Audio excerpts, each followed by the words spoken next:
부기장님, 착륙할 수 있는 겁니까? 회장 강태호의 목소리가 전용기 안을 갈랐습니다.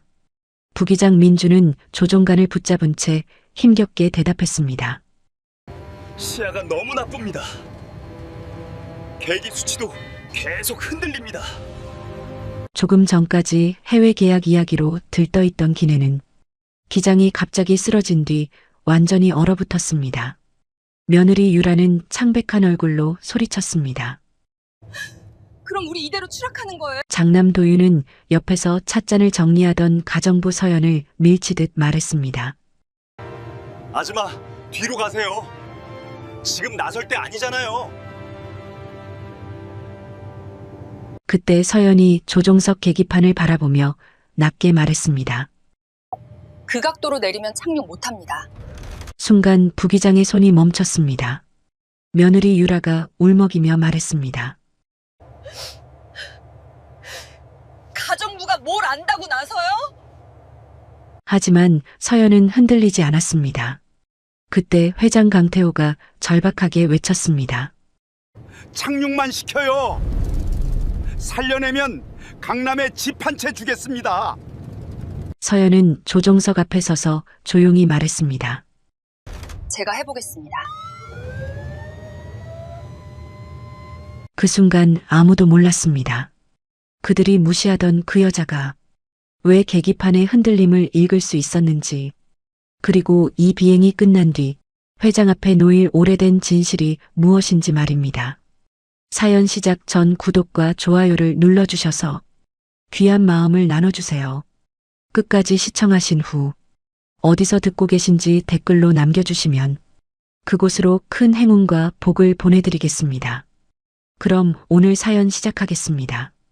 강태호 회장의 전용기가 김포 비즈니스 터미널 활주로 위에 서 있던 건 그날 오전 10시가 조금 넘어서였습니다. 원래라면 이번 출장에는 강 회장과 장남 도윤, 며느리 유라, 그리고 실무진 2명만 동행할 예정이었어요. 목적지는 싱가포르였습니다.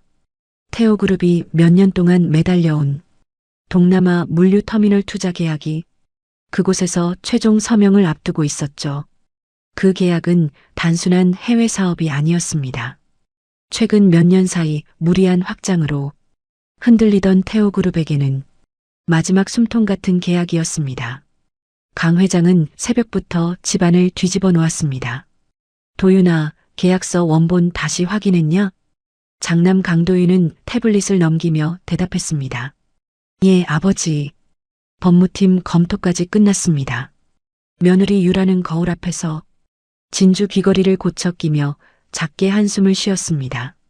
아버님, 너무 걱정하지 마세요. 이번엔 분위기도 좋잖아요. 하지만 강 회장의 표정은 풀리지 않았습니다. 그는 여든을 바라보는 나이에도 일을 손에서 놓지 못하는 사람이었습니다. 몸은 예전 같지 않았지만 중요한 순간마다 직접 움직여야 마음이 놓이는 성격이었죠. 그날 아침에도 강 회장은 평소보다 기침을 자주 했습니다. 옆에서 약 봉투를 챙기던 사람이 가정부 한서연이었습니다. 52. 태호가에서 일한 지는 이제 막 3년이 되어가고 있었습니다. 그녀는 말수가 적었고 일 처리도 조용했습니다. 어느 집안일이든 티나지 않게 해냈지만 그렇다고 누구 앞에 나서는 법은 없었어요. 도윤은 늘 그녀를 그저 오래 버티는 사람 정도로만 봤습니다. 한 여사님, 강 회장이 낮게 불렀습니다. 서연은 약 봉투를 접어들고 다가왔습니다. 예, 회장님. 내 혈압약이랑 기관지, 약, 기내용 가스 패치까지 다 챙겼습니까? 예. 기내 가방 안쪽 주머니에 넣어두었습니다. 계약 서류 가방은 실장님께서 들고 내려가셨고 사본은 도윤 전무님 가방에 있습니다. 강 회장은 그제야 고개를 끄덕였습니다. 출장 때마다 강 회장은 서연을 한 번씩은 찾았습니다. 그녀가 음식을 잘해서도 아니고 차를 잘 우려서도 아니었습니다. 약 시간, 식사 조절, 기침이 심해질 때 필요한 물건까지 서연만큼 정확히 챙기는 사람이 없었기 때문이었죠. 이번에는 더더욱 그랬습니다. 현지 호텔에서는 행사장이 바뀌고 이동 일정도 빡빡했습니다. 강 회장의 주치의는 무리한 출장을 말렸지만 강 회장은 끝내 비행기에 오르겠다고 했습니다. 결국 비서실장이 조심스럽게 말했죠. 회장님, 이번 일정에는 한 여사님도 같이 모시는 게 낫겠습니다. 처음 그 말을 들은 사람들의 반응은 그리 좋지 않았습니다. 며느리 유라가 먼저 눈썹을 찌푸렸습니다. 전용기의 가정부를요? 도윤도 난처한 얼굴로 비서실장을 바라봤습니다. 실장님, 그건 좀 과하지 않습니까? 현지 호텔의 직원들 다 준비돼 있잖아요. 비서실장은 작게 고개를 숙였습니다. 전무님, 이번엔 회장님 컨디션이 좋지 않으십니다. 기내에서 바로 대응할 사람이 필요합니다. 유라는 못마땅한 듯 입꼬리를 올렸습니다. 그럼 간호사를 태우면 되죠. 왜 집안일 하는 분을 데려가요? 그 말에 서연은 아무 대답도 하지 않았습니다. 그저 강 회장의 약 봉투를 기내용 가방 안에 다시 넣었을 뿐입니다. 강 회장이 지팡이 끝으로 바닥을 한번 짚었습니다. 그만해라. 그 한마디에 거실이 조용해졌습니다. 내 몸은 내가 압니다. 한 여사님이 같이 가는 게 편해요. 도윤은 더 말하지 못했습니다. 하지만 유라는 끝까지 불편한 표정을 감추지 않았습니다. 아버님, 바이어들이 보면 집안 사람까지 데리고 다닌다고 생각하지 않을까요? 강 회장은 차갑게 대답했습니다. 바이어는 계약서 보러 오는 거지 우리 집 사람 구경하러 오는 게 아니다. 그렇게 서연의 동행은 결정됐습니다. 그러나 서연이 전용기에 오른 이유는 단순히 차를 따르기 위해서가 아니었습니다. 강 회장의 약을 챙기고 기내 식사를 조절하며 갑작스러운 기침과 혈압 변화를 살피기 위해서였죠. 다른 사람들에게는 그저 가정부 하나가 따라붙은 것처럼 보였지만 강 회장에게는 오래된 습관처럼 곁에 두면 마음이 놓이는 사람이었습니다. 비즈니스 터미널로 향하는 차 안에서 유라는 일부러 들으라는 듯 말했습니다. 아버님이 너무 물으세요. 요즘 세상에 가정부를 전용기까지 태우는 집이 어디 있어요? 도윤이 작게 말렸습니다. 유라야, 그만해. 내가 틀린 말했어요? 밖에서 보면 얼마나 우습겠어요. 서연은 뒷좌석 끝에 앉아 창밖만 바라보고 있었습니다. 무릎 위에는 작은 검은색 가방이 놓여 있었습니다. 그 안에는 강 회장의 약과 비상용 사탕, 물티슈, 얇은 담요, 그리고 작은 낡은 수첩이 들어 있었습니다. 그 수첩은 누구에게도 보여준 적 없는 물건이었습니다. 비행기 안으로 들어서자 전용기의 실내는 호텔 라운지처럼 꾸며져 있었습니다. 넓은 가죽 좌석, 원목 테이블, 은은한 조명과 조용한 음악. 유라는 자리에 앉자마자 가방을 서연 쪽으로 밀었습니다. 이거 위에 올려주세요. 서연은 조용히 고개를 숙였습니다. 예, 사모님. 유라는 그 호칭이 마음에 드는지 느긋하게 등을 기대었습니다. 도윤은 계약 자료를 펼쳤고 강 회장은 창가 좌석에 앉아 천천히 숨을 골랐습니다. 그때 기장이 조종석에서 나와 강 회장에게 인사를 했습니다. 회장님, 오늘 비행 시간은 대략 6시간 반 정도 예상됩니다. 강 회장이 물었습니다. 날씨는 어떻습니까? 기장은 짧게 미소 지었습니다. 중간에 기류가 조금 불안정한 구간은 있지만 크게 문제될 수준은 아닙니다. 부기장 민준도 뒤따라 인사했습니다. 편안히 모시겠습니다. 서연은 그 말에 아주 잠깐 부기장의 견장을 바라봤습니다. 정확히는 견장보다 그가 들고 있던 비행 계획서 쪽이었습니다. 그 눈길은 너무 짧아서 아무도 알아차리지 못했습니다. 기체가 활주로를 따라 움직이기 시작하자 유라는 창밖을 보며 웃었습니다. 전용기는 탈 때마다 좋아요. 공항에서 기다릴 필요도 없고. 도윤은 피곤한 얼굴로 대답했습니다. 이번 계약만 잘 끝나면 당분간 숨 좀 돌릴 수 있을 거야. 강 회장은 눈을 감은 채 말했습니다. 숨 돌릴 생각하지 마라. 회사라는 건 멈추면 바로 무너지는 거야. 그 말에 분위기가 조금 가라앉았습니다. 서연은 조용히 따뜻한 물을 준비했습니다. 회장님, 이륙 후에 약 드실 수 있게 물 옆에 두겠습니다. 그래요. 그때 유라가 낮게 중얼거렸습니다. 참 대단하시네요. 비행기까지 따라와서 약 챙기는 것도 일이라니. 서연은 들은 척하지 않았습니다. 하지만 강 회장은 눈을 뜨고 유라를 한번 바라봤습니다. 유라야. 예, 아버님. 사람이 하는 일을 낮게 보지 마라. 언젠가 그 일 하나가 사람을 살릴 때도 있어. 유라는 억지로 웃었습니다. 예, 아버님. 제가 말이 좀 지나쳤네요. 하지만 그 얼굴에는 조금도 미안한 기색이 없었습니다. 비행기는 하늘로 올랐습니다. 도시는 점점 작아졌고 구름은 창밖을 하얗게 덮었습니다. 처음 2시간 동안은 모든 것이 평온했습니다. 강 회장은 계약서 내용을 다시 확인했고 도윤은 현지 파트너에게 보낼 메시지를 정리했습니다. 유라는 좌석을 눕히고 눈을 붙이려 했습니다. 서연은 기내 뒤편 작은 준비 공간에서 찻잔을 닦고 있었습니다. 그때 첫 번째 흔들림이 왔습니다.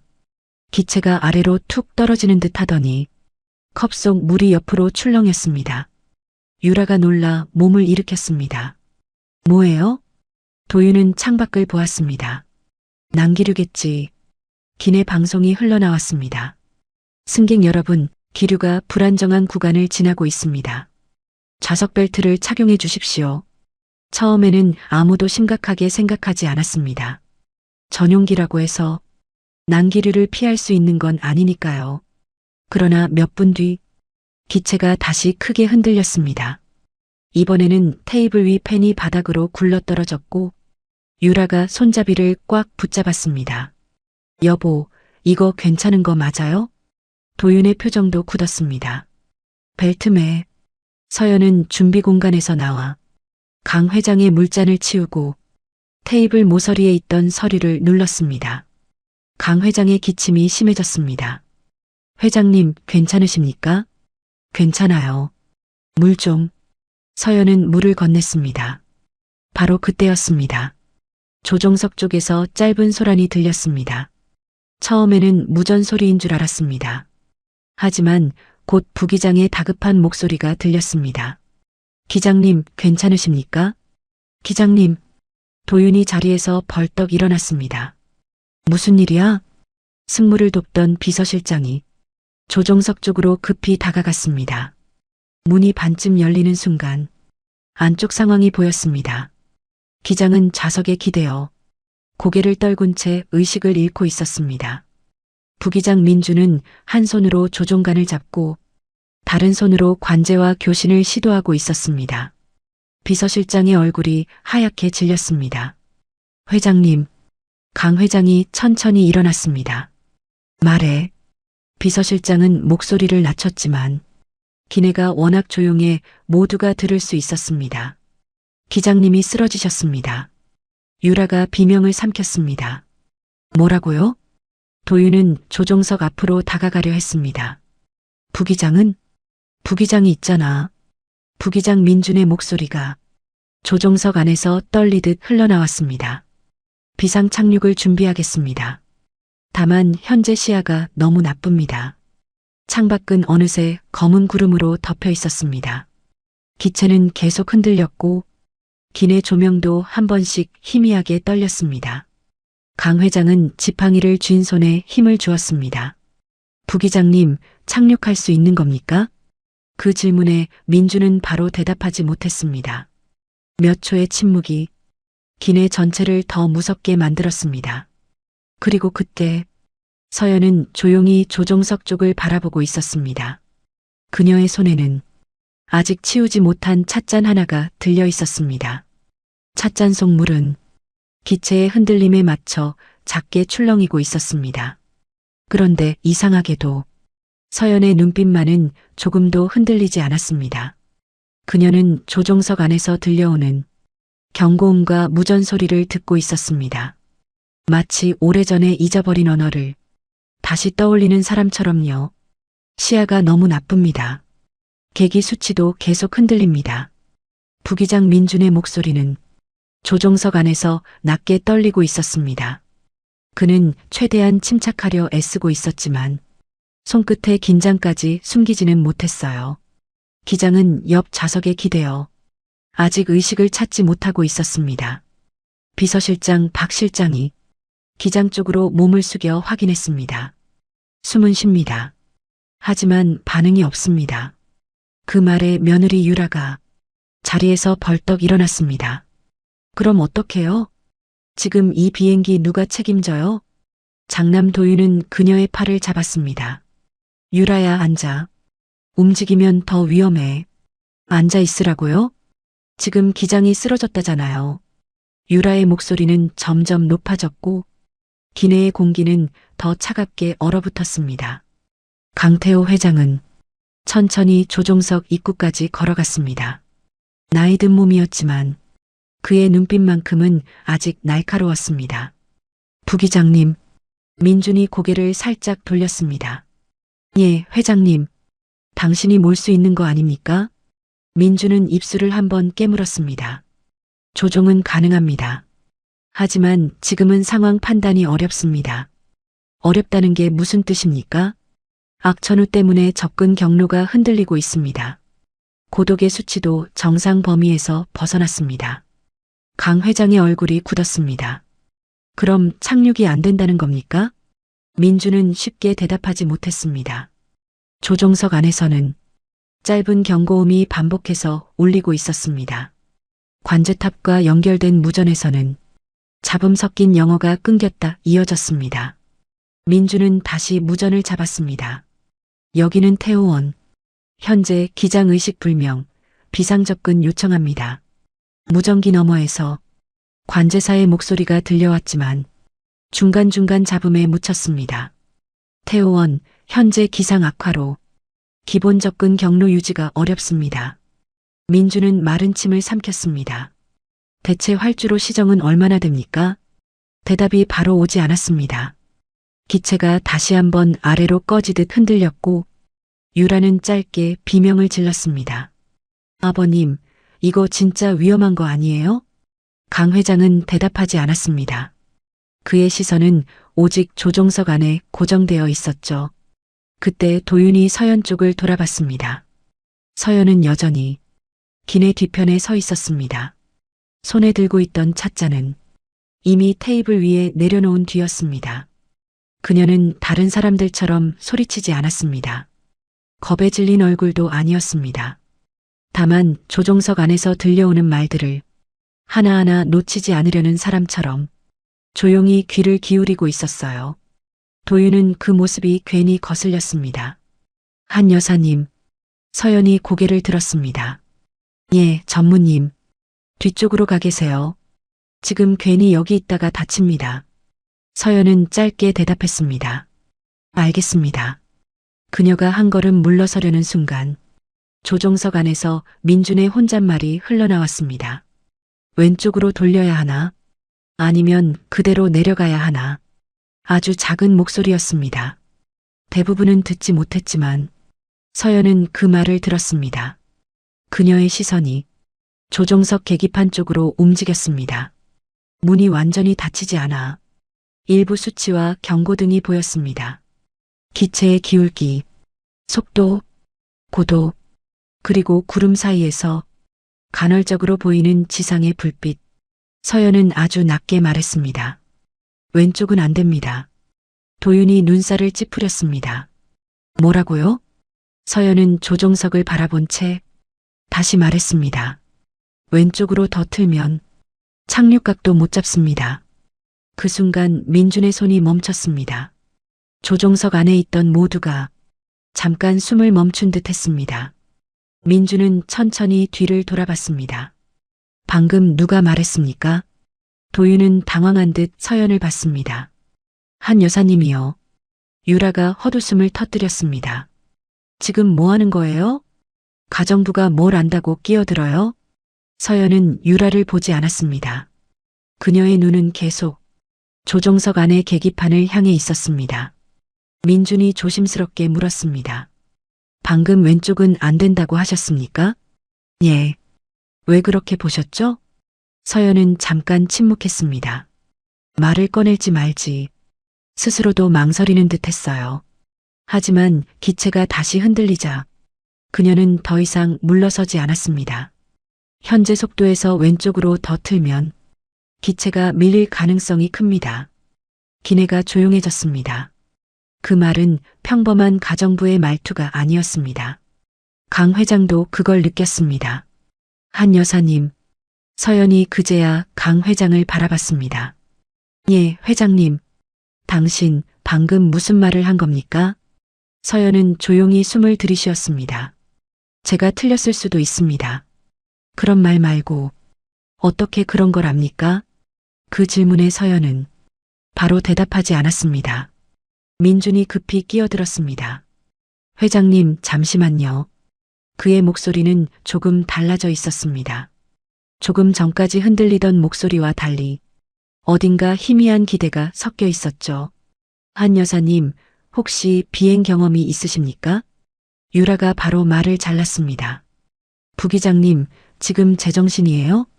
저분은 우리 집 가정부예요. 민주는 유라를 보지 않았습니다. 그는 여전히 서연을 바라보고 있었습니다. 비행 경험이 없으면 방금 같은 말은 하기 어렵습니다. 도윤의 얼굴이 굳었습니다. 한 여사님, 대답해 보세요. 뭘 알고 말한 겁니까? 서연은 잠시 눈을 감았습니다. 비행기의 흔들림 속에서 아주 오래된 소리가 떠올랐습니다. 훈련장의 무전 소리, 계기판 앞에서 들리던 교관의 목소리, 그리고 누군가의 다급한 외침. 서연은 그 기억을 밀어내듯 천천히 눈을 떴습니다. 지금은 제 이야기를 할 시간이 아닙니다. 유라가 비웃듯 말했습니다. 그럼 뭔데요? 그냥 아는 척한 거예요? 서연은 차분하게 대답했습니다. 아는 척이면 제가 먼저 물러나겠습니다. 그녀는 조종석 안쪽을 바라봤습니다. 하지만 지금 왼쪽으로 돌리면 상황이 더 나빠질 겁니다. 민주는 다시 계기판을 확인했습니다. 처음에는 믿기지 않는다는 표정이었지만 몇 초 뒤 그의 얼굴이 굳었습니다. 맞습니다. 도윤이 되물었습니다. 뭐가 맞다는 겁니까? 민주는 빠르게 손을 움직이며 말했습니다. 왼쪽 접근은 위험합니다. 기체가 밀리고 있어요. 기내 전체가 다시 침묵에 빠졌습니다. 유라의 얼굴에서 웃음기가 사라졌습니다. 강 회장은 서연을 바라보았습니다. 방금 전까지 그저 약을 챙겨주는 사람이라고 생각했던 여자가 전용기 안에 누구보다 먼저 위험한 방향을 짚어낸 것입니다. 하지만 인정하기엔 너무 이상했습니다. 너무 갑작스러웠고 너무 말이 되지 않았어요. 도윤도 같은 생각이었습니다. 한 여사님, 예. 당신 대체 정체가 뭡니까? 서연은 대답하지 않았습니다. 그때 관제탑의 목소리가 다시 무전기를 타고 흘러나왔습니다. 태호원, 현재 가장 가까운 공항은 남쪽의 예비 활주로입니다. 민준이 물었습니다. 예비 활주로 상태는요? 강풍이 심합니다. 접근 가능 여부는 조종사가 판단해야 합니다. 접근 가능 여부는 조종사가 판단해야 한다. 그 말은 기내 안에 있던 사람들에게 더 무섭게 들렸습니다. 민주는 숨을 크게 내쉬었습니다. 혼자 판단하기엔 위험합니다. 유라가 떨리는 목소리로 물었습니다. 그럼 우리 어떡해요? 민주는 대답하지 못했습니다. 강 회장은 그제야 처음으로 체면을 내려놓은 얼굴이 되었습니다. 그는 서연을 향해 한 걸음 다가섰습니다. 한 여사님, 서연은 조용히 그를 바라봤습니다. 강 회장의 목소리는 낮았지만 절박함이 묻어 있었습니다. 당신이 뭘 알고 있는지는 나중에 묻겠습니다. 그는 잠시 숨을 삼켰습니다. 지금은 이 비행기부터 살려야 합니다. 유라는 믿을 수 없다는 듯 고개를 저었습니다. 아버님, 설마 저분한테 맡기시려고요? 강 회장은 유라를 돌아보았습니다. 그럼 내가 할 수 있느냐? 유라는 아무 말도 하지 못했습니다. 강 회장은 다시 서연을 봤습니다. 부기장을 도울 수 있습니까? 서연의 눈빛이 조용히 흔들렸습니다. 아주 짧은 흔들림이었습니다. 두려움 때문이 아니었습니다. 다시는 꺼내고 싶지 않았던 과거를 손끝으로 만지는 사람의 흔들림이었어요. 그녀는 낮게 대답했습니다. 제가 직접 조종할 수는 없습니다. 그 말에 유라가 곧바로 숨을 내쉬었습니다. 그럼 그렇지. 하지만 서연의 말은 끝나지 않았습니다. 대신 부기장님이 놓치고 있는 부분은 제가 옆에서 잡아드릴 수 있습니다. 민준이 빠르게 물었습니다. 그럼 조종석으로 들어오실 수 있겠습니까? 도윤이 바로 소리쳤습니다. 잠깐만요. 외부인이 조종석에 들어가도 되는 겁니까? 민준은 단호하게 말했습니다. 지금은 비상 상황입니다. 기체가 다시 크게 흔들렸습니다. 이번에는 조명이 한번 꺼졌다 켜졌고 유라가 도윤의 팔을 꽉 붙잡았습니다. 강 회장의 얼굴도 하얗게 질렸습니다. 하지만 그는 물러서지 않았습니다. 한 여사님, 예, 회장님, 착륙만 시켜요. 그는 아주 잠깐 망설이다가 절박하게 말을 이었습니다. 살려내면 강남에 집 한 채 주겠습니다. 그러니 제발 착륙만 부탁합니다. 그 말에 기내 안 사람들의 시선이 모두 서연에게 쏠렸습니다. 서연은 강 회장을 바라봤습니다. 그리고 아주 조용히 말했습니다. 회장님, 말해요. 그 약속 때문에 움직이는 건 아닙니다. 강 회장의 눈꺼풀이 떨렸습니다. 서연은 조종석 쪽으로 한 걸음 나아갔습니다. 제가 할 수 있는 만큼 하겠습니다. 민주는 곧바로 옆자리를 비웠습니다. 오른쪽 좌석으로 오십시오. 기장님은 뒤로 옮겨야 합니다. 비서실장이 기장을 조심스럽게 부축했고 도윤도 어쩔 수 없이 손을 보탰습니다. 유라는 그 모습을 보며 입술만 달싹했습니다. 조금 전까지 무시하던 여자가 이제는 모두의 목숨을 쥔 자리로 걸어가고 있었습니다. 서연은 조종석 문턱 앞에서 잠깐 멈춰섰습니다. 그녀의 손이 작은 검은색 가방 쪽으로 향했습니다. 가방 안에는 강 회장의 약과 비상용 물품들이 들어 있었습니다. 그리고 가장 안쪽에는 오래된 수첩 하나가 있었습니다. 서연은 수첩을 꺼내지 않았습니다. 대신 조용히 손을 거두었습니다. 지금은 과거를 펼칠 시간이 아니었습니다. 눈앞의 사람들을 먼저 살려야 할 시간이었죠. 그녀는 부기장 옆자리에 앉았습니다. 오래전 몸이 기억하던 냄새가 순식간에 밀려왔습니다. 계기판의 불빛, 무전기의 잡음, 조종석 특유의 좁고 건조한 공기. 서연은 아주 낮게 숨을 내쉬었습니다. 민준이 물었습니다. 무엇부터 보면 되겠습니까? 서연은 계기판을 빠르게 훑었습니다. 그리고 조금 전과는 완전히 다른 목소리로 말했습니다. 속도 먼저 안정시키세요. 지금은 착륙보다 기체를 세우는 게 먼저입니다. 그 말을 들은 민준의 눈빛이 달라졌습니다. 알겠습니다. 서연은 헤드셋을 조심스럽게 잡았습니다. 손끝이 아주 조금 떨렸지만 곧 멈췄습니다. 그녀는 관제 주파수에 귀를 기울였습니다. 무전기 너머로 잡음 섞인 목소리가 다시 들려왔습니다. 그리고 그 순간 서연의 눈빛이 차갑게 가라앉았습니다. 마치 아주 오래전에 묻어둔 사람이 다시 하늘 위로 돌아온 것처럼요. 서연이 헤드셋을 귀에 걸자 무전기 너머의 잡음이 더 선명하게 들렸습니다. 태호원, 응답하십시오. 현재 고도와 기체 상태 확인 바랍니다. 부기장 민준이 바로 답했습니다. 태호원입니다. 기장 의식 불명, 부기장 단독 조종 중입니다. 민준은 잠깐 서연을 바라봤습니다. 서연은 계기판에서 눈을 떼지 않은 채 짧게 고개를 끄덕였습니다. 민준은 이어 말했습니다. 기체 흔들림 심하고 고독의 수치가 불안정합니다. 관제사의 목소리가 다시 흘러나왔습니다. 태호원, 현재 가장 가까운 착륙지는 남쪽 예비 활주로입니다. 민준이 대답하려는 순간 서연이 낮게 말했습니다. 예비 활주로 방향 묻지 말고 바람 방향부터 확인하세요. 민준은 바로 무전을 잡았습니다. 관제, 현 위치 기준 풍향과 풍속 확인 바랍니다. 잠깐의 침묵 뒤 관제사의 목소리가 들렸습니다. 남서풍 강함, 돌풍 가능성 있습니다. 서연은 입술을 굳게 다물었습니다. 그녀의 눈은 속도계와 자세계, 그리고 흔들리는 경고등을 빠르게 훑었습니다. 민준이 조심스럽게 물었습니다. 예비 활주로로 가면 됩니까? 서연은 바로 대답하지 않았습니다.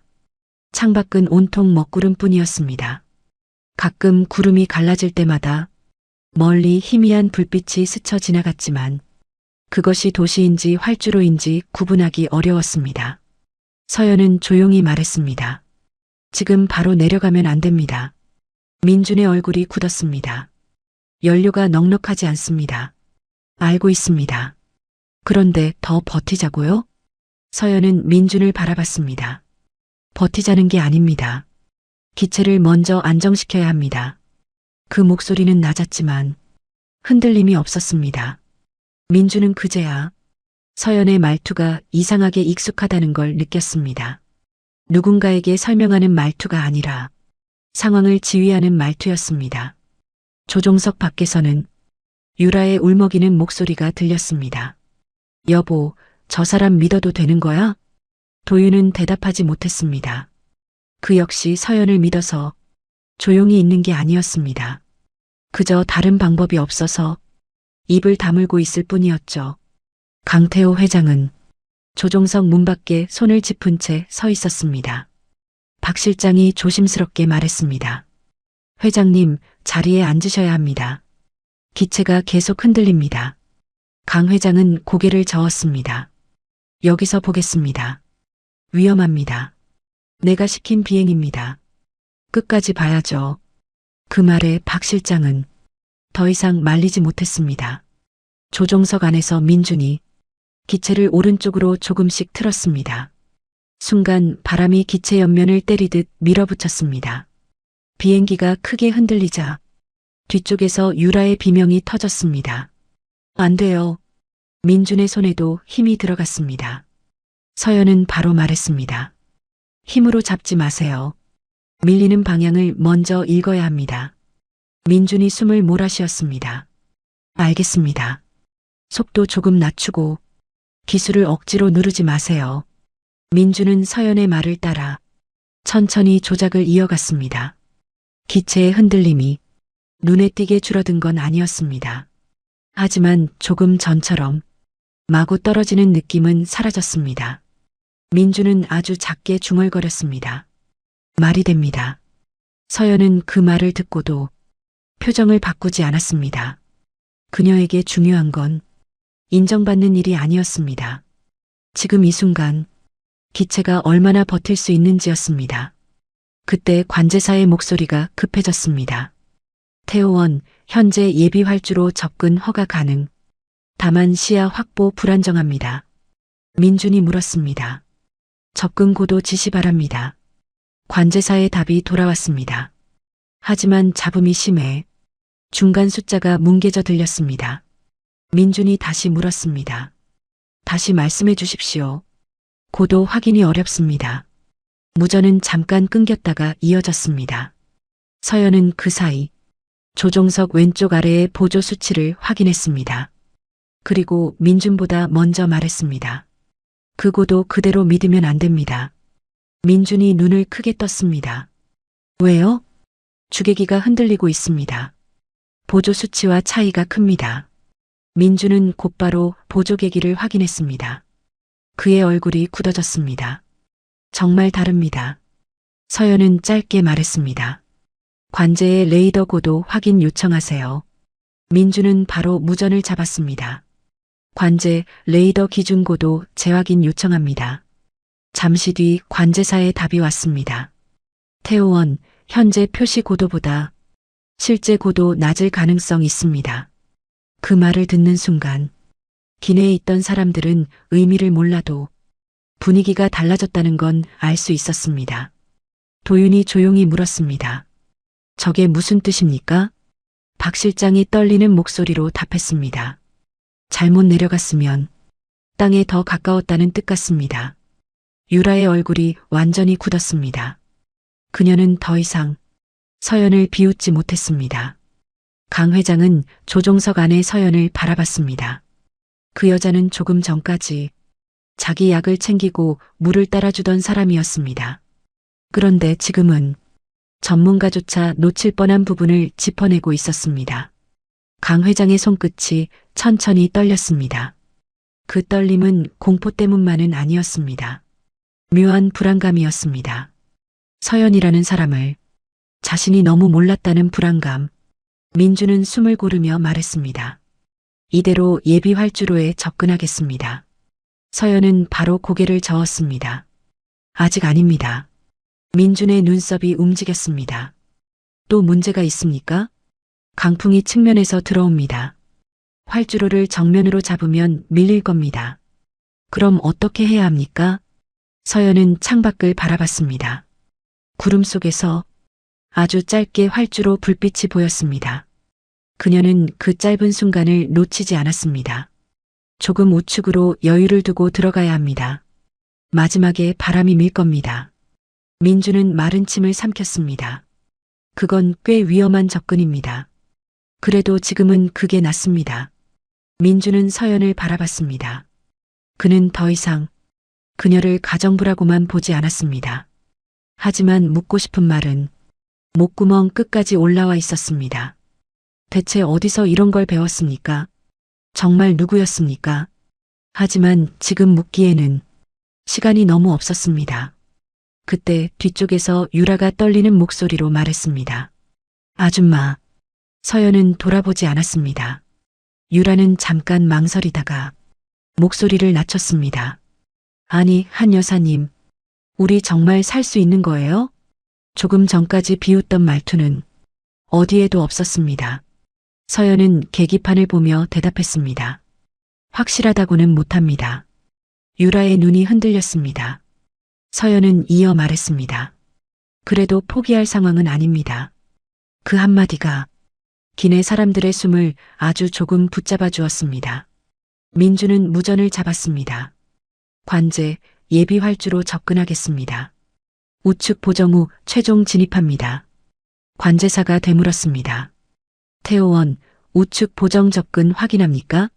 민주는 서연을 봤습니다. 서연은 고개를 끄덕였습니다.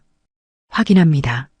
그 순간 기체가 구름 아래로 조금씩 내려가기 시작했습니다.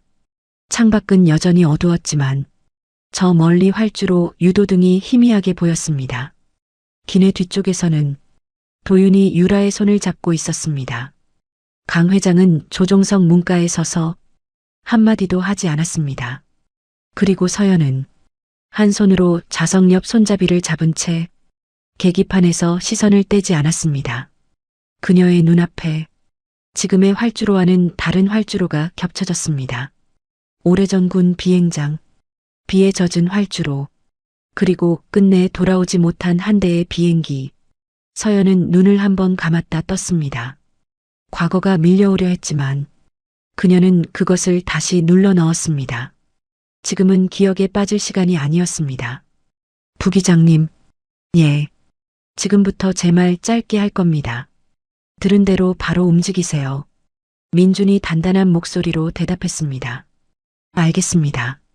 서연은 숨을 천천히 내쉬었습니다. 속도 유지, 기수 조금만 올리세요. 민준의 손이 움직였습니다. 좋습니다. 이제 왼쪽으로 살짝. 기체가 바람을 가르며 활주로 방향으로 미끄러지듯 들어갔습니다. 조종석 안의 경고음은 아직 멈추지 않았습니다. 하지만 민준의 눈빛은 조금씩 안정되고 있었습니다. 그는 이제 혼자가 아니었습니다. 그리고 서연 역시 3년 동안 숨겨왔던 자신을 더는 완전히 감출 수 없다는 걸 알고 있었습니다. 활주로 불빛이 점점 가까워졌습니다. 민준이 낮게 말했습니다. 고도 내려갑니다. 서연은 창밖과 계기판을 번갈아 보았습니다. 조금 빠릅니다. 속도 더 죽이면 안 됩니다. 착륙 장치 내리겠습니다. 아직요. 민준의 손이 멈췄습니다. 지금 안 내리면 늦습니다. 서연은 단호하게 말했습니다. 지금 내리면 바람을 더 받습니다. 조금만 더 버티세요. 민준은 이를 악물었습니다. 알겠습니다. 기체는 활주로를 향해 점점 더 낮아졌습니다. 뒤쪽에서는 누군가 숨죽여 기도하는 소리가 들렸습니다. 유라였습니다. 도윤은 아무 말 없이 눈을 감고 있었습니다. 강 회장은 처음으로 서연을 향해 고개를 숙이듯 바라봤습니다. 자존심 강한 회장의 얼굴에 간절함이 그대로 드러나 있었습니다. 서연은 마지막으로 무전기 너머의 바람 정보를 확인했습니다. 그리고 낮게 말했습니다. 지금입니다. 착륙장치 내리세요. 민준이 레버를 내렸습니다. 둔탁한 진동이 기체 아래에서 올라왔습니다. 착륙장치가 펼쳐지는 소리였습니다. 활주로 불빛은 이제 눈앞까지 다가와 있었습니다. 민준의 숨이 거칠어졌습니다. 속도 빠릅니다. 서연은 창밖을 노려보며 말했습니다. 괜찮습니다. 아직 잡을 수 있습니다. 그때 갑자기 왼쪽에서 강한 바람이 밀려왔습니다. 기체가 옆으로 흔들리며 활주로 중심선에서 밀려났습니다. 민준이 당황해 조종간을 강하게 잡았습니다. 서연이 즉시 외쳤습니다. 세게 잡지 마세요. 바람 따라가면 끝납니다. 민준이 이를 악물고 힘을 뺐습니다. 서연의 목소리가 빨라졌습니다. 오른쪽 조금, 기수 유지, 속도 그대로. 기체는 흔들리면서도 다시 활주로 방향으로 돌아왔습니다. 기내에서는 짧은 비명과 억눌린 숨소리가 뒤섞였습니다. 활주로가 바로 아래로 다가왔습니다. 민준이 외쳤습니다. 접지합니다. 바퀴가 활주로에 닿는 순간 전용기 전체가 거칠게 튀어올랐습니다. 유라가 비명을 질렀고 도윤은 좌석 손잡이를 꽉 붙잡았습니다. 서연은 바로 말했습니다. 다시 누르지 마세요. 그대로 잡으세요. 두 번째 충격이 이어졌습니다. 이번에는 바퀴가 활주로에 더 길게 닿았습니다. 기체가 옆으로 밀리며 날카로운 마찰음이 울렸습니다. 민준이 브레이크를 조절했습니다. 서연은 계기판을 보며 짧게 지시했습니다. 천천히, 급하게 잡으면 틀어집니다. 전용기는 활주로 위를 길게 미끄러졌습니다. 모두가 숨을 멈춘 채 그 시간이 끝나기만 기다렸습니다. 마침내 속도가 줄어들었습니다. 조종석 안의 경고음도 하나씩 잦아들었습니다. 민주는 조종관을 붙잡은 채 한참 동안 아무 말도 하지 못했습니다. 그리고 전용기는 활주로 끝을 조금 남겨두고 거칠게 멈춰섰습니다. 기내 안에 무거운 침묵이 내려앉았습니다. 누구도 바로 움직이지 못했습니다. 몇 초 뒤 민준이 떨리는 숨을 내쉬었습니다. 착륙했습니다. 그 말이 들리는 순간 유라가 울음을 터뜨렸습니다. 도윤은 힘이 풀린 듯 고개를 숙였습니다. 박 실장은 쓰러진 기장의 상태를 확인하며 급히 구조 요청을 이어갔습니다. 강 회장은 조종석 안으로 천천히 들어왔습니다. 그는 서연을 바라보다가 아무 말 없이 입술만 달싹였습니다. 고맙다는 말조차 쉽게 나오지 않는 얼굴이었습니다. 그때 민준이 먼저 서연을 향해 몸을 돌렸습니다. 그는 아직 떨리는 손으로 헤드셋을 벗었습니다. 그리고 아주 조심스럽게 물었습니다. 한 여사님, 서연은 그를 바라봤습니다. 민준의 눈에는 분명한 확신이 떠올라 있었습니다. 혹시 예전에 비행단에 계셨습니까? 그 말에 조종석 안의 공기가 다시 조용해졌습니다. 강 회장의 눈빛이 변했습니다. 도윤도 고개를 들었습니다. 유라는 눈물을 닦다 말고 서연을 바라봤습니다. 서연은 대답하지 않았습니다. 대신 천천히 헤드셋을 내려놓았습니다. 구조 차량의 사이렌 소리가 멀리서 가까워지고 있었습니다. 서연은 창밖의 활주로를 바라봤습니다. 살아남았다는 안도감보다 더 무거운 무언가가 그녀의 얼굴에 내려앉아 있었습니다. 그리고 그 침묵 속에서 강 회장은 처음으로 깨달았습니다. 이 여자는 단순히 비행기를 아는 사람이 아니었습니다. 아주 오래전부터 테오그룹과 이어진 어떤 진실을 가슴 깊이 묻고 살아온 사람이었습니다. 전용기 문이 열리자 차가운 바람과 빗물이 함께 밀려 들어왔습니다. 활주로에는 구조 차량이 줄지어 서 있었고 구급대원들이 빠르게 기체 안으로 올라왔어요. 기장님 상태부터 확인하겠습니다.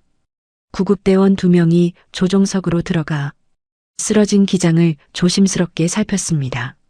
부기장 민주는 아직도 조종관 옆에서 손을 떼지 못하고 있었습니다. 서연은 조용히 자리에서 일어났습니다. 그녀가 조종석 밖으로 나오자 기내에 있던 사람들의 시선이 한꺼번에 그녀에게 쏠렸습니다. 조금 전까지는 누구도 제대로 바라보지 않던 사람이었습니다. 하지만 이제는 달랐습니다. 유라는 울다 지친 얼굴로 입술을 달싹였습니다. 한 여사님, 말은 거기서 끊겼습니다. 조금 전 자신이 어떤 말을 했는지 스스로도 기억하고 있었기 때문이죠. 가정부가 뭘 안다고 나서요. 그 말이 지금은 너무 초라하게 돌아와 유라의 목을 막고 있었습니다. 도윤도 쉽게 입을 열지 못했습니다. 그는 평생 사람을 직급과 집안으로 나눠보며 큰 실수 없이 살아왔다고 믿었습니다. 하지만 방금 전 그 믿음이 활주로 위에서 산산이 깨졌습니다. 서연이 아니었다면 그들은 지금 이 자리에 없었을지도 몰랐습니다.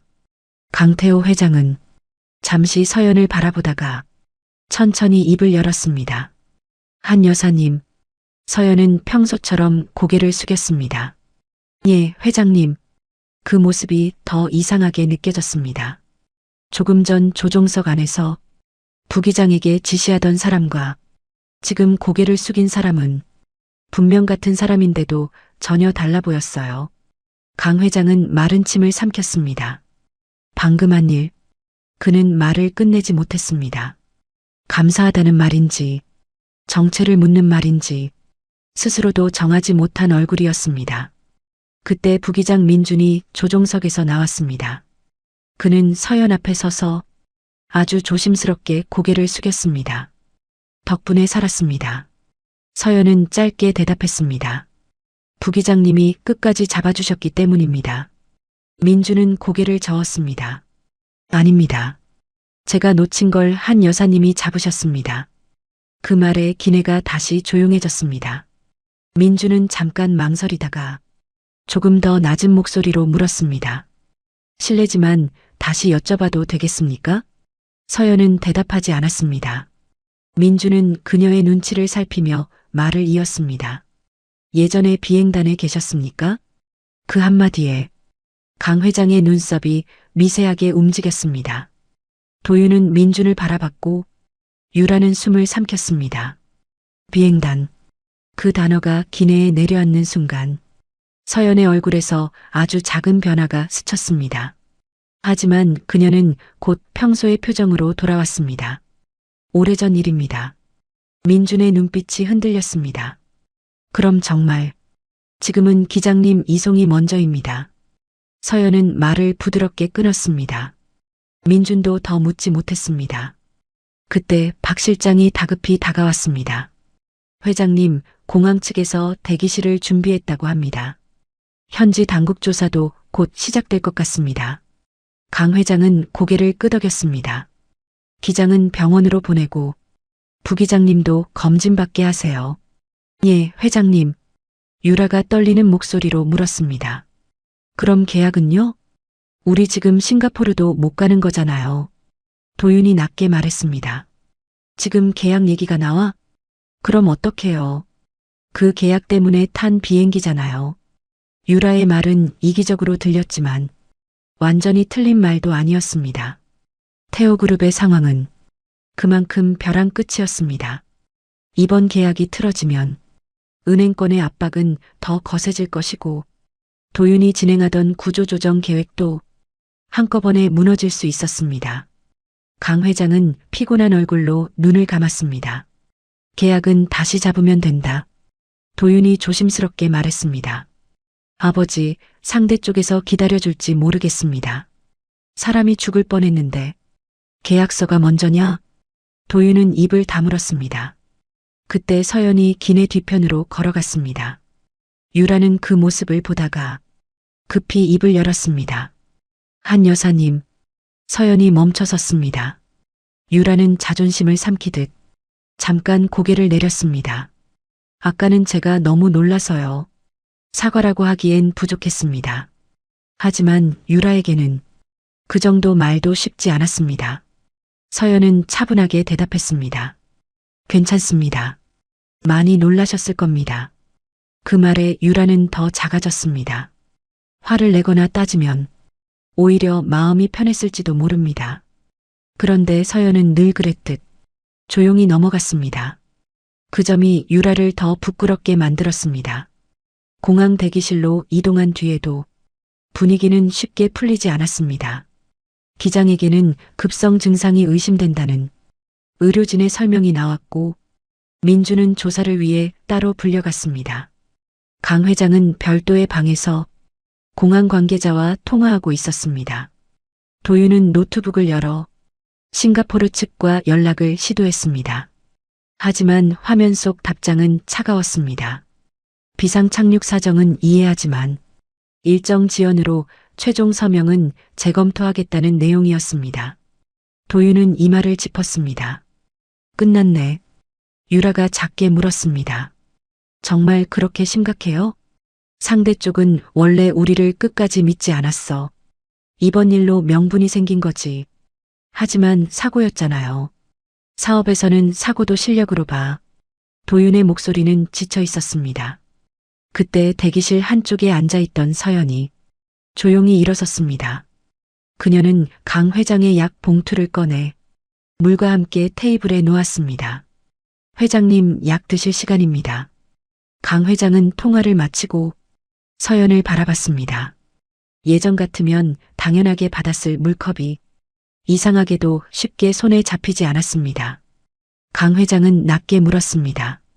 한 여사님, 예. 당신은 언제부터 비행기를 알고 있었습니까? 대기실 안의 공기가 멈췄습니다.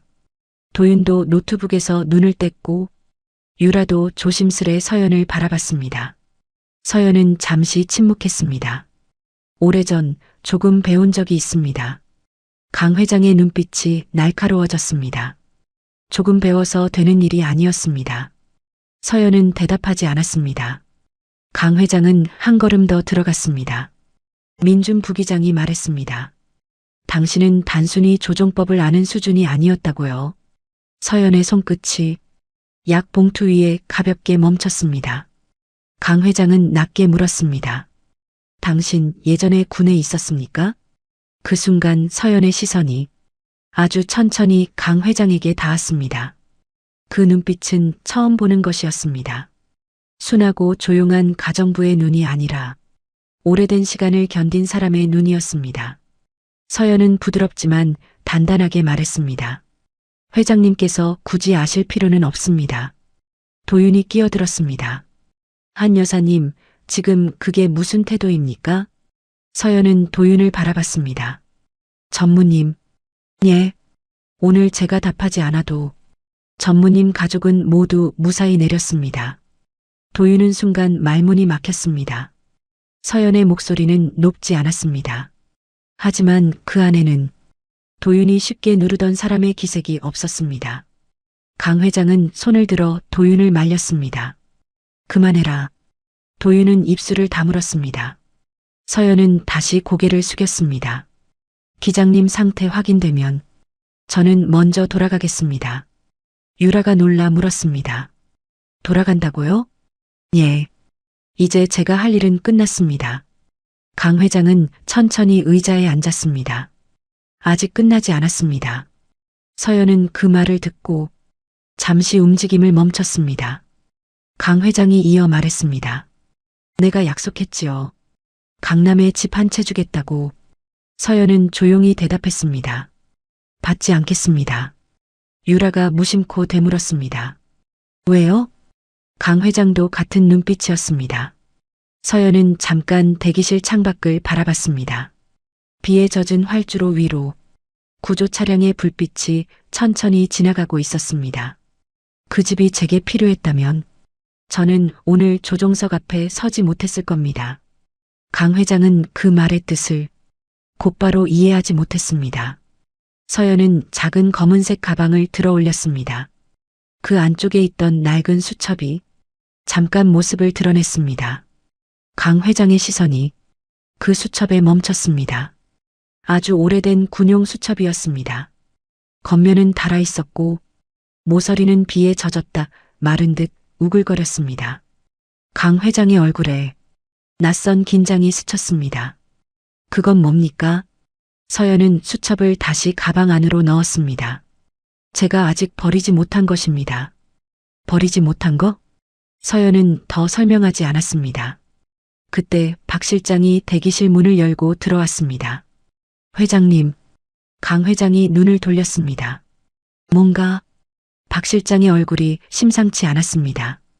현지 계약 상대 쪽에서 화상 연결을 요청했습니다. 도윤이 급히 일어섰습니다. 지금요? 예. 그런데 박 실장은 말을 잇지 못하고 서연 쪽을 한번 바라봤습니다. 강 회장이 물었습니다. 그런데 뭐? 박 실장이 낮게 대답했습니다. 상대 측 고문 중 한 사람이 방금 착륙 상황 영상을 봤다고 합니다. 그래서 전용기에서 조언한 여성이 누구인지 확인하고 싶다고 합니다. 대기실 안에 있던 사람들의 시선이 다시 서연에게 모였습니다. 서연의 표정이 아주 조금 굳었습니다. 강 회장은 그 변화를 놓치지 않았습니다. 그쪽에서 한 여사님을 왜 찾는다는 겁니까? 박 실장은 조심스럽게 답했습니다. 이름을 직접 언급했습니다. 누구 이름을? 박 실장은 손에 든 메모를 보며 말했습니다. 한서연 씨가 맞는지 확인해 달라고 했습니다. 도윤이 놀라 서연을 바라봤습니다. 그쪽이 한 여사님 이름을 어떻게 압니까? 유라 역시 숨을 삼켰습니다. 서연은 아무 말도 하지 않았습니다. 하지만 그녀의 침묵은 아까와 달랐습니다.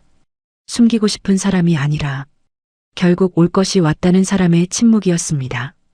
강 회장은 낮게 물었습니다. 한 여사님. 서연은 천천히 고개를 들었습니다. 예, 회장님. 당신 대체 누구였습니까? 서연은 한참 동안 그 질문에 답하지 않았습니다. 그리고 마침내 아주 조용히 말했습니다. 그 이름을 아직 기억하는 사람이 남아 있었나 보네요. 그 말에 강 회장의 얼굴이 서서히 굳어갔습니다. 그는 이제 확실히 느꼈습니다. 방금 끝난 일은 단순한 비상 착륙이 아니었습니다. 오래전에 묻힌 어떤 사건이 다시 활주로 위로 올라오기 시작한 순간이었습니다. 화상 연결이 시작되자 대기실 안의 공기가 다시 차갑게 가라앉았습니다. 벽면 모니터에 싱가포르 측 회의실이 비쳤습니다. 긴 테이블 끝에는 테오그룹과 최종 서명을 앞두고 있던 루안 캐피털의 대표가 앉아 있었고 그 옆에는 백발의 남자가 조용히 화면을 바라보고 있었습니다. 강태호 회장은 자세를 바로잡았습니다. 예정에 없던 사고로 큰 걱정을 끼쳐드렸습니다. 루안 캐피털 대표가 짧게 고개를 끄덕였습니다. 탑승자 전원이 무사하다니 다행입니다. 도윤은 바로 계약 이야기를 꺼내려 했습니다. 대표님, 일정은 다시 조율해서 저희가 오늘 밤이라도 이동하겠습니다. 하지만 대표는 도윤을 보지 않았습니다. 그의 시선은 화면 한쪽에 서 있던 서연에게 향해 있었습니다. 계약 일정은 잠시 뒤에 이야기하죠. 도윤의 입술이 굳었습니다. 대표 옆에 백발 남자가 천천히 입을 열었습니다. 혹시 그분이 한서연 씨입니까? 그 한마디에 대기실 안 사람들은 모두 서연을 바라보았습니다. 서연은 한 걸음 물러서려 했지만 강 회장의 시선이 그녀를 붙잡았습니다. 한 여사님. 서연은 짧게 숨을 들이쉬었습니다. 그리고 화면을 향해 고개를 숙였습니다. 한서연입니다. 백발 남자의 눈빛이 흔들렸습니다. 그는 잠시 말을 잇지 못하다가 아주 조심스럽게 물었습니다. 저를 기억하십니까?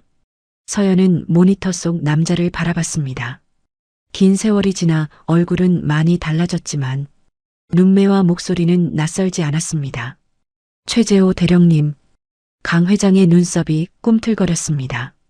도윤이 낮게 되물었습니다. 대령? 유라 역시 놀란 얼굴로 서연과 화면을 번갈아 바라봤습니다. 최재호는 천천히 고개를 끄덕였습니다. 이제는 퇴역했습니다. 하지만 한서연 대위님은 잊지 못했습니다. 대위님, 그 호칭이 대기실 안에 떨어지는 순간 유라는 손으로 입을 막았습니다. 도윤은 믿기지 않는다는 얼굴로 중얼거렸습니다. 한 여사님이 대위였다고? 강 회장은 아무 말도 하지 않았습니다. 그의 얼굴에는 놀라움보다 더 복잡한 감정이 떠올라 있었습니다. 서연은 화면을 향해 낮게 말했습니다. 그 호칭은 오래전에 내려놓았습니다. 최재호는 고개를 저었습니다. 내려놓은 건 계급이겠죠. 당신이 한 일까지 사라지는 건 아닙니다. 서연의 표정이 굳었습니다. 지금 그 이야기를 하실 필요는 없습니다. 있습니다. 최재호의 목소리가 단단해졌습니다. 오늘 전용기 착륙 영상이 관제 기록과 함께 저희 쪽으로 전달됐습니다. 그 판단을 한 사람을 보고 바로 알았습니다. 루안 대표가 조심스럽게 설명했습니다. 최 고문은 과거 공군 항공 안전자문을 맡았습니다. 오늘 사고 관련 영상을 검토하던 중 한서연 씨 이름을 확인하고 반드시 대화해야 한다고 했습니다. 도윤은 급히 끼어들었습니다. 잠깐만요. 그럼 한 여사님이 정말 공군 장교였다는 겁니까? 최재호가 도윤을 바라봤습니다. 공군 장교였을 뿐 아니라 비상상황 판단에서는 누구보다 뛰어났던 사람입니다. 대기실 안이 조용해졌습니다. 서연은 눈을 내리깔았습니다. 그 칭찬이 반가운 것이 아니라 오히려 오래된 상처를 다시 건드리는 듯 했어요. 강 회장이 낮게 물었습니다. 그런 사람이 왜 우리 집에 가정부로 있었습니까? 서연은 대답하지 않았습니다. 대신 최재호가 무거운 얼굴로 말했습니다. 그 질문은 회장님께서도 완전히 모르는 이야기가 아닐 수 있습니다. 강 회장의 시선이 날카로워졌습니다. 무슨 뜻입니까? 최재호는 잠시 화면 아래쪽을 보았습니다. 그가 손짓하자 옆에 있던 직원이 파일 하나를 건넸습니다. 화면에 오래된 사고 보고서가 띄워졌습니다. 상단에는 17년 전군 수송기 비상 착륙 실패 사고라는 제목이 적혀 있었습니다. 서연의 손끝이 작은 검은색 가방 끈을 꽉 쥐었습니다. 유라는 조심스럽게 물었습니다. 저 사고가 뭔데요? 대답한 사람은 서연이었습니다. 제 남편이 돌아오지 못한 사고입니다. 그 말에 모두가 숨을 멈췄습니다. 도윤의 얼굴에서 핏기가 빠졌습니다. 강 회장의 눈동자가 아주 미세하게 흔들렸습니다. 서연은 천천히 말을 이었습니다. 당시 군 수송기 한 대가 민간 물류 장비를 싣고 이동 중이었습니다. 그녀의 목소리는 차분했지만 그 안에는 오래 눌러둔 시간이 묻어 있었습니다. 장비 결함 보고가 있었고 비행 전 점검에서 문제가 발견됐습니다. 하지만 일정은 강행됐습니다. 강 회장은 입술을 굳게 다물었습니다. 최재호가 이어 말했습니다. 그 장비 납품과 운송을 맡았던 민간업체가 당시 태오그룹 계열사였습니다. 도윤이 놀라 강 회장을 돌아봤습니다. 아버지, 강 회장은 바로 대답하지 못했습니다. 그는 오래전 기억을 더듬는 듯 이마를 천천히 짚었습니다. 나는 그때 서연이 조용히 말을 받았습니다. 회장님은 몰랐다고 하셨죠. 강 회장의 눈이 서연에게 향했습니다. 서연은 아주 오래전부터 준비한 사람처럼 흔들림 없이 그를 바라봤습니다. 저도 처음에는 그렇게 믿었습니다. 대기실 안에는 빗소리만 희미하게 들렸습니다. 서연은 가방에서 낡은 군용 수첩을 꺼냈습니다. 그 수첩을 보는 순간 최재호의 얼굴이 굳었습니다. 그걸 아직 가지고 있었군요. 버릴 수 없었습니다. 서연은 수첩을 펼쳤습니다. 종이는 누렇게 바랬고 몇몇 페이지에는 빗물 자국이 남아 있었습니다. 그 안에는 날짜와 비행 기록 그리고 누군가의 손글씨가 빼곡히 적혀 있었습니다. 서연은 한 장을 천천히 넘겼습니다. 사고 전날 남편이 남긴 기록입니다. 그녀는 글자를 읽지 않았습니다. 대신 수첩을 강 회장 앞에 내려놓았습니다. 장비 고정 장치 이상, 비행 연기 요청, 상부에서 일정 유지 지시. 강 회장은 수첩을 내려다보았습니다. 눈에 익은 회사명이 그 페이지 한쪽에 적혀 있었습니다. 태호항공물류. 지금은 태호그룹에서 사라진 옛 계열사의 이름이었습니다. 도윤이 떨리는 목소리로 물었습니다. 그럼 그 사고가 우리 회사 때문이었다는 겁니까? 서연은 바로 고개를 젓지 않았습니다. 회사 때문이라고 단순히 말하고 싶지는 않습니다. 하지만 사고 뒤에 누군가가 책임을 덮은 건 분명합니다. 유라가 작게 물었습니다. 그 누명을 한 여사님이 쓴 거예요? 서연은 잠깐 눈을 감았습니다. 남편이 죽고 저는 조사 과정에서 거짓 진술을 강요받았습니다. 그녀의 목소리가 아주 조금 흔들렸습니다. 제가 안전 절차를 무시했고 남편에게 잘못된 판단을 하게 했다는 시기였죠. 최재호가 무겁게 고개를 숙였습니다. 그때 저는 제대로 막지 못했습니다. 서연은 화면을 바라보았습니다. 대령님 책임이 아닙니다. 아닙니다. 그 당시 저는 침묵했습니다. 최재호의 얼굴에는 오래된 죄책감이 남아 있었습니다. 그리고 오늘 영상을 보고 알았습니다. 당신은 그때도 틀리지 않았고 오늘도 틀리지 않았습니다. 강 회장은 수첩을 손끝으로 밀어냈습니다. 그가 믿고 싶지 않은 진실이 너무 가까이 다가온 얼굴이었습니다. 나는 그 사고 보고서를 직접 본 기억이 없습니다. 서연은 차분하게 대답했습니다. 그럴 수 있습니다. 강 회장은 그녀를 바라봤습니다. 믿어주는 겁니까? 아니요.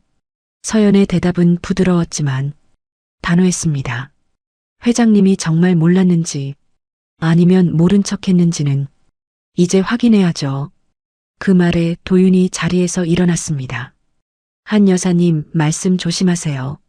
강 회장이 손을 들었습니다. 앉아라. 도윤은 멈칫했습니다. 아버지, 앉으라고 했다. 도윤은 천천히 다시 앉았습니다. 강 회장은 오래된 수첩을 바라보다가 낮은 목소리로 물었습니다. 한 여사님은 그래서 우리 집에 들어온 겁니까? 서연은 잠깐 침묵했습니다. 처음부터 복수하려고 들어간 건 아닙니다. 그럼요. 확인하고 싶었습니다. 서연은 강 회장의 눈을 피하지 않았습니다. 그 사고를 덮은 사람이 정말 태호그룹 안에 있었는지, 그리고 회장님이 어디까지 알고 있었는지, 유라는 차마 아무 말도 하지 못했습니다. 조금 전까지 가정부라고 낮춰보던 사람의 삶이 자신들이 상상한 것보다 훨씬 무거웠기 때문입니다. 도윤은 입술을 깨물었습니다. 그에게 서연은 집안일을 하는 직원일 뿐이었습니다. 하지만 지금 눈앞의 서연은 한 집의 가정부가 아니라 남편의 죽음과 자신의 명예를 잃고도 조용히 진실을 쫓아온 사람이었습니다. 최재호가 화면 너머에서 말했습니다. 루안 측은 이번 계약을 잠시 보류하겠습니다. 도윤이 급히 고개를 들었습니다. 보류요? 루안 대표가 답했습니다. 오늘 사고 자체보다 과거 사고 은폐 의혹이 더 큽니다. 저희는 투명성을 중요하게 봅니다. 강 회장은 천천히 눈을 감았습니다. 계약이 멀어지는 소리가 그에게도 들리는 듯 했습니다. 하지만 이번에는 계약을 붙잡겠다는 말이 쉽게 나오지 않았습니다. 사람이 먼저라는 말을 방금 하늘 위에서 배웠기 때문이었죠. 서연은 조용히 수첩을 다시 집어들었습니다. 저는 계약을 망치러 온 게 아닙니다. 루안 대표가 그녀를 바라봤습니다. 서연은 말을 이었습니다. 저는 다만 누가 거짓말을 했는지 알고 싶을 뿐입니다. 그때 박 실장의 휴대전화가 울렸습니다. 박 실장은 화면을 확인하더니 얼굴이 굳었습니다. 회장님, 강 회장이 피곤한 눈으로 그를 바라봤습니다. 또 뭔가? 박 실장은 도윤을 한번 보고 천천히 대답했습니다. 17년 전 사고 관련 자료 일부가 회사 내부 서버에서 삭제된 흔적이 발견됐답니다. 도윤의 얼굴이 굳었습니다. 강 회장이 낮게 물었습니다. 누가 지웠다고 합니까? 박 실장은 쉽게 대답하지 못했습니다.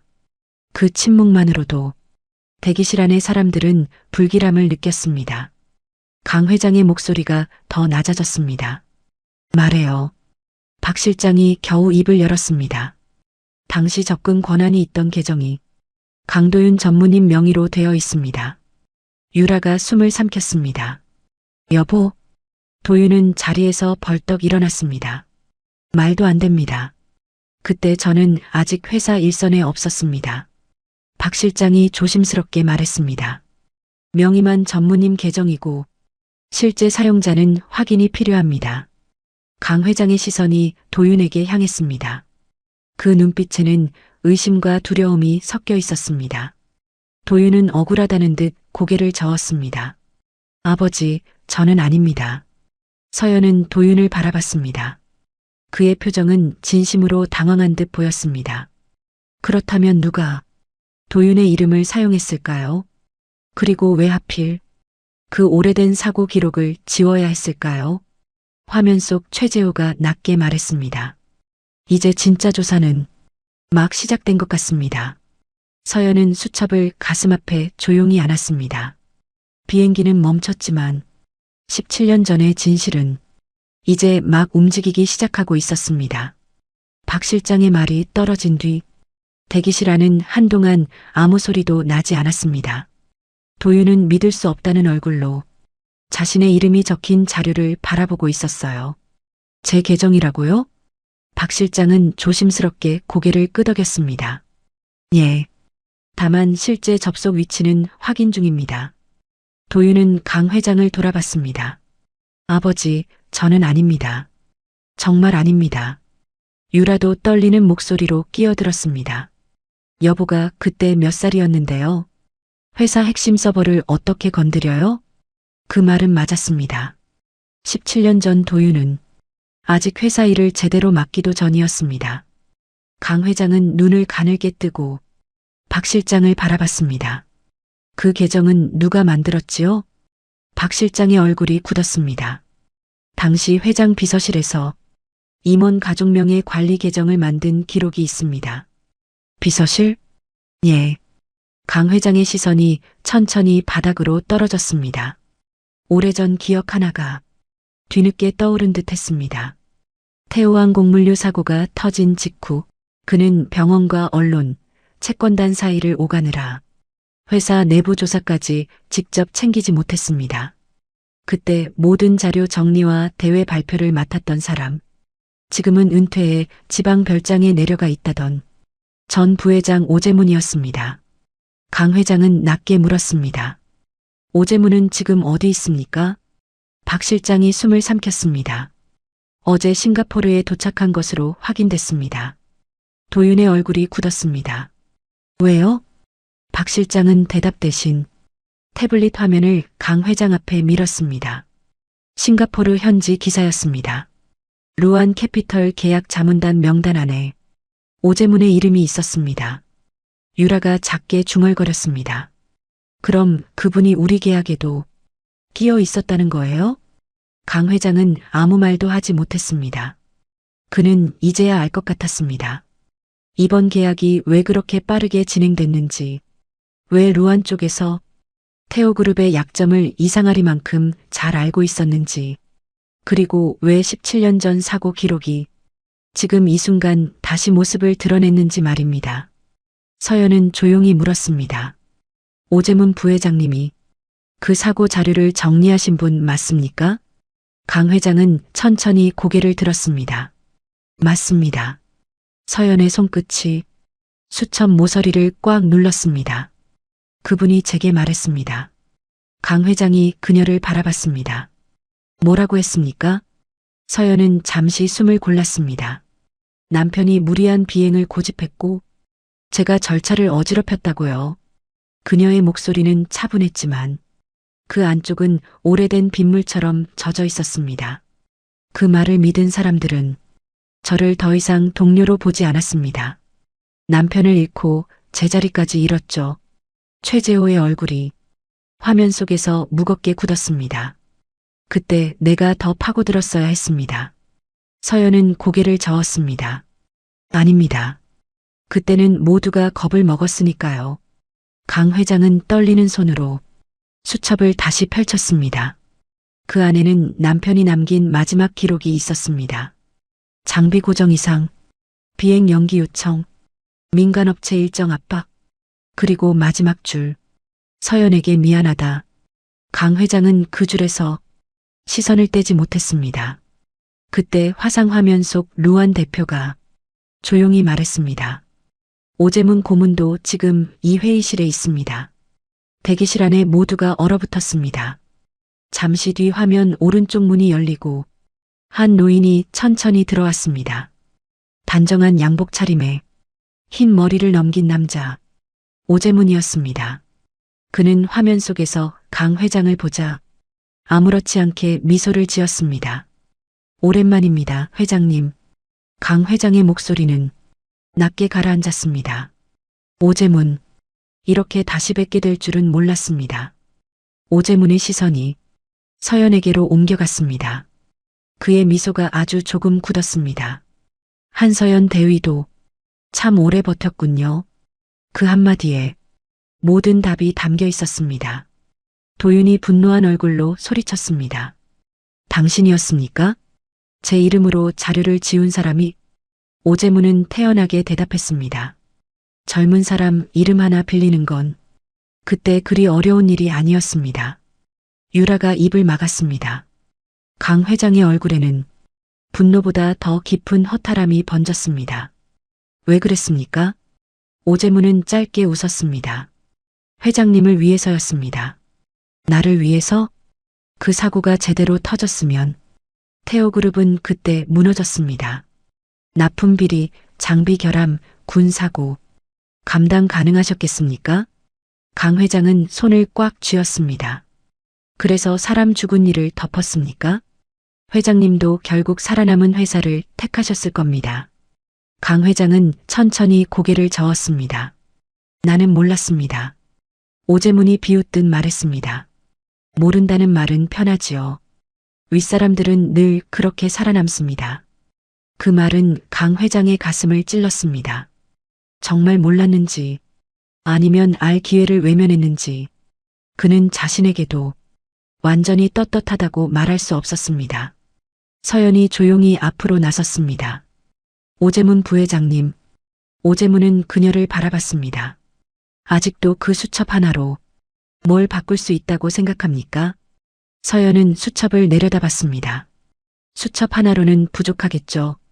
오재문의 입꼬리가 올라갔습니다. 하지만 서연은 흔들리지 않았습니다. 그래서 오늘 착륙 직후 관제 기록과 부기장 진술 그리고 이 수첩 사본을 항공안전조사관에게 넘겼습니다. 오재문의 표정이 처음으로 굳었습니다. 강 회장도 놀라 서연을 바라봤습니다. 서연은 차분히 말을 이었습니다. 저 혼자 복수하려고 했다면 여기까지 오지 못했을 겁니다. 그녀는 화면 속 최재호를 바라봤습니다. 대령님께서도 공식 증언을 해주실 수 있습니까? 최재호는 조금의 망설임도 없이 대답했습니다. 하겠습니다. 루안 대표 역시 고개를 끄덕였습니다. 저희도 오늘 회의 기록과 오 고문의 발언 영상을 보존하겠습니다. 오재문이 벌떡 일어났습니다. 이건 계약회의입니다. 개인 감정으로 회사를 흔들 셈입니까? 그때 강 회장이 천천히 입을 열었습니다. 계약은 여기서 멈춥니다. 도윤이 놀라 그를 바라봤습니다. 아버지. 강 회장은 화면 속 루안 대표에게 고개를 숙였습니다. 태오그룹은 17년 전 사고를 처음부터 다시 조사하겠습니다. 그 전에는 어떤 계약도 진행하지 않겠습니다. 루안 대표는 잠시 강 회장을 바라보다가 조용히 답했습니다. 그 결정이 오히려 다음 대화를 가능하게 만들 겁니다. 오재문의 얼굴이 일그러졌습니다. 하지만 이미 늦었습니다. 그의 말은 회의 기록으로 남았고 그가 숨기려던 이름들이 다시 세상 밖으로 나오기 시작했습니다. 화상 연결이 끝난 뒤 대기실에는 긴 침묵이 흘렀습니다. 강 회장은 천천히 자리에서 일어났습니다. 그리고 서연 앞에 섰습니다. 그는 한참 동안 아무 말도 하지 못했습니다. 서연은 평소처럼 조용히 그를 바라보고 있었습니다. 마침내 강 회장이 고개를 숙였습니다. 깊고 느린 사과였습니다. 미안합니다. 서연의 눈빛이 흔들렸습니다. 강 회장은 고개를 든 뒤 다시 말했습니다. 몰랐다는 말로 다 용서받을 수 없다는 것도 압니다. 그의 목소리는 처음으로 회장답지 않았습니다. 하지만 지금부터라도 내가 할 수 있는 책임은 지겠습니다. 도윤도 천천히 일어났습니다. 그는 서연 앞에 다가와 어색하게 고개를 숙였습니다. 한 여사님, 아니, 한서연 대위님. 서연은 조용히 말했습니다. 그렇게 부르지 않으셔도 됩니다. 도윤은 입술을 깨물었습니다. 그래도 오늘 제가 너무 무례했습니다. 죄송합니다. 유라도 눈시울을 붉힌 채 서연에게 다가왔습니다. 저도요. 정말 죄송해요. 서연은 두 사람을 바라보다가 천천히 고개를 끄덕였습니다. 오늘 많이 놀라셨을 겁니다. 앞으로는 사람을 자리만 보고 판단하지 않으셨으면 합니다. 그 말에 유라는 아무 대답도 하지 못했습니다. 대기실 창밖에는 비가 조금씩 잦아들고 있었습니다. 구조 차량의 불빛도 하나둘 멀어지고 있었죠. 강 회장은 박 실장에게 말했습니다. 오재문 관련 자료 전부 확보하세요. 법무팀과 외부조사위원회도 바로 꾸립니다. 박 실장은 깊이 고개를 숙였습니다. 예, 회장님. 강 회장은 다시 서연을 바라봤습니다. 강남집 약속은 서연은 조용히 말을 끊었습니다. 그 말씀은 잊어주세요. 하지만 내가 한 말입니다. 저는 집을 받으러 그 비행기에 탄 게 아닙니다. 서연은 낡은 수첩을 가방 안에 넣었습니다. 다만 남편이 틀리지 않았다는 걸 누군가는 알아주길 바랐습니다. 강 회장의 눈가가 붉어졌습니다. 그건 반드시 밝히겠습니다. 서연은 잠시 침묵하다가 작게 고개를 숙였습니다. 그럼 됐습니다. 며칠 뒤 태오그룹은 17년 전군 수송기 사고와 관련해 외부 재조사를 공식 발표했습니다. 오재문은 루안 측 고문 자리에서 물러났고 자료 은폐와 허위 진술 강요 의혹으로 조사를 받게 되었습니다. 최재호는 공식 증언에 나섰고 부기장 민준도 그날 서연의 판단이 탑승자 전원의 생명을 구했다고 진술했습니다. 태오그룹은 큰 타격을 입었습니다. 계약은 미뤄졌고 언론은 오래된 사고를 파헤쳤습니다. 하지만 이상하게도 강태호 회장은 예전처럼 분노하지 않았습니다. 그는 처음으로 회사를 지키는 일보다 회사가 덮어온 사람을 보는 일이 먼저라는 걸 배웠기 때문입니다. 서연은 태호가를 떠났습니다. 강 회장은 몇 번이나 붙잡았지만 그녀는 조용히 거절했습니다. 저는 이제 누군가의 집에 숨어 살고 싶지 않습니다. 마지막 날 아침 유라는 직접 차를 내왔습니다. 서툴게 우린 차라 맛은 조금 씁쓸했습니다. 유라는 민망한 듯 웃었습니다. 제가 해보니까 생각보다 어렵네요. 서연은 잔을 받아들고 처음으로 희미하게 웃었습니다. 처음이면 다 그렇습니다. 도윤은 현관 앞에서 정중히 고개를 숙였습니다. 언젠가 다시 뵐 수 있을까요? 서연은 잠깐 생각하다가 차분히 대답했습니다. 좋은 일로 뵈면 좋겠습니다. 강 회장은 현관까지 나와 오래 서 있었습니다. 서연이 차에 오르기 전 그가 마지막으로 물었습니다. 한 여사님, 아니 서연 씨. 서연이 돌아봤습니다. 예, 회장님.